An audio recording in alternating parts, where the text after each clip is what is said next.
Alright everybody, how's it going? Awesome Soul here, and it looks like it has finally arrived. The Proto-Seeker is here, and I am here to demonstrate it for everybody. We are in a battle class 6 to 10 game, so there are a lot of light bots, presumably on the other team too. Got a nice little first strike over there. Don't know how well it's going to turn out, but we can only hope. Fingers crossed. Anyways, I have finally brought out the MOA. Something that, if you've watched my channel for a little bit, it was in the Garage Bay tour I did a while back.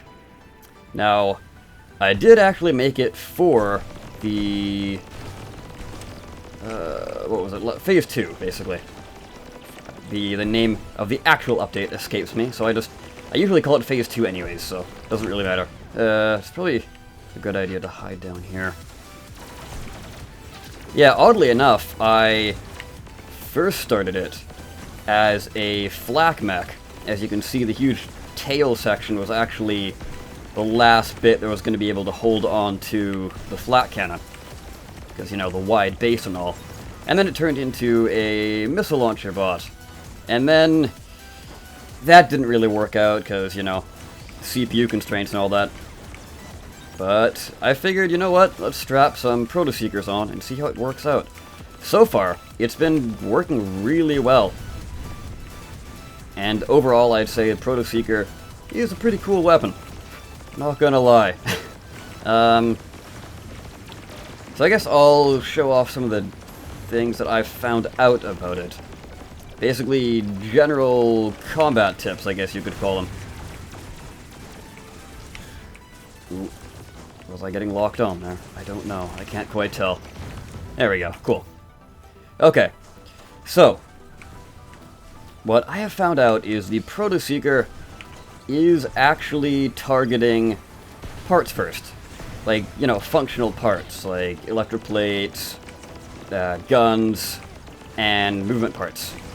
Presumably special parts too, but I didn't quite test that. The bots in the testing area didn't really have a whole lot of quote-unquote special parts on. It was mostly just weapons and movement, and some very electroplate heavy bots, which I thank you for adding those to the store. It aided me in my testing. I have seen some people say that they aim for electroplates first, but in my experience, I have not found that. So the best playstyle you want with this is when you're using the Proto-Seeker, it is definitely a support weapon. And, well, that didn't turn out too well. Oh well. So yeah, I guess I can continue on in the next match, so if you just hold tight, I will continue that train of thought, hopefully with better luck. Alright, we are back, oddly enough, in another Battle Class 6 to 10 match. This doesn't usually happen, it's mostly 10s and 9s that I get matched up with. Maybe the matchmaker's taking a vacation, who knows.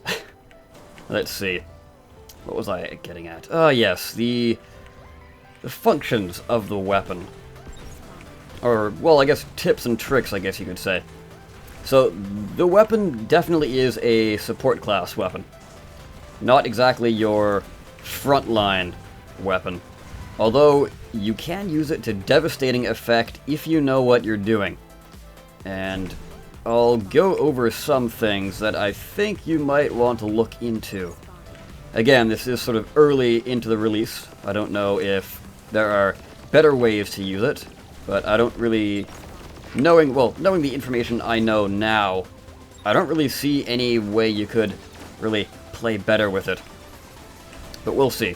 So as I was saying earlier, it does aim for functional parts first, and, as I'm sure you're all aware by the description of the weapon, it does deal a lot of damage to electroplates.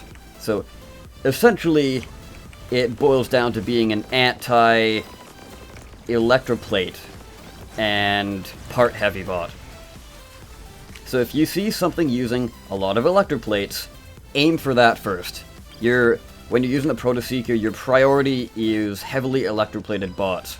You want to crack open that shell so your allies can easily get inside to the nice juicy gooey center. Other than that, your next targets will be bots that are part heavy. And what I mean by that is bots that have a lot of CPU in specific parts. So flak bots and missile bots. Due to the fact that it's going to aim for functional parts first, you're going to have a barrage of these little needly dart seeker thingies heading straight towards those giant targets.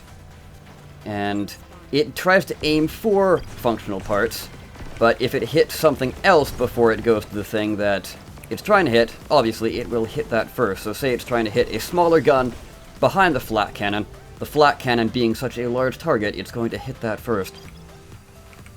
So you can use this to take out giant flak bots, missile bots, even, I guess, Proto-Seeker bots, since they are 100 CPU a pop. That's still nothing to sneeze at. And it does take up a decent chunk of your health. Oh, you're not getting away. Nope. And almost. Come on. Hey, there we are. Thank you, Tesseract. Alright. So, other than that, you are not really going to be dealing a whole lot of damage to cube heavy bots. So try and avoid those, unless of course they're the only target available to you at the time. Ooh, this is going to be a little close. Alright. Let's try and take out this flak bot. Take my own advice. Alright, you're not too hot. You're not too hot. I don't know if we're going to win this one. I don't think we have that many people left over.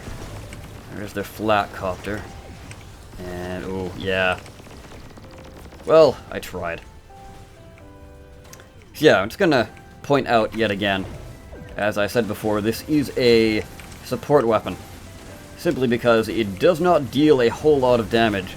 But if you do like weapons that dish out some constant damage over time, denying healing, then this is the weapon for you. That's also something that needs to be said. Denying healing.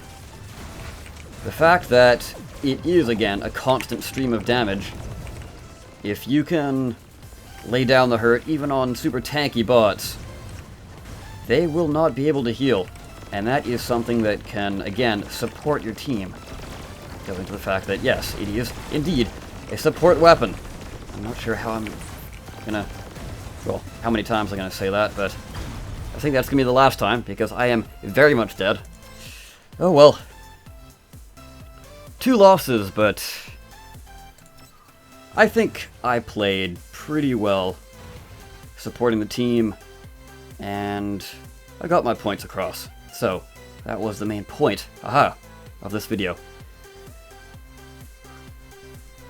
And I guess I can go ahead and do the whole spin around of the MOA. For whatever reason, the camera in the garage is not quite what it used to be. The top of the bot seems to be getting cut off. It's even worse on the Harbinger, which is my super tall art bot mech. Well, it's an art bot for now, but hopefully once they add more CPU, I will actually be able to use it. I can't wait. Free Jam, please, please give me sweet, sweet CPU. Alright. Other things in the update I haven't quite taken a look at. Apparently, the aerofoils and rudders are a lot less twitchy. So, you will not be doing a complete barrel roll or an aileron roll whenever you try and turn left or right.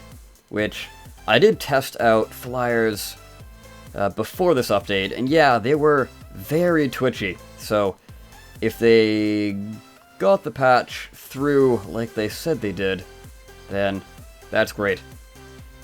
Still have yet to try them. Other than that, I still feel that electroplates need a buff, especially because we now have an anti-electroplate weapon.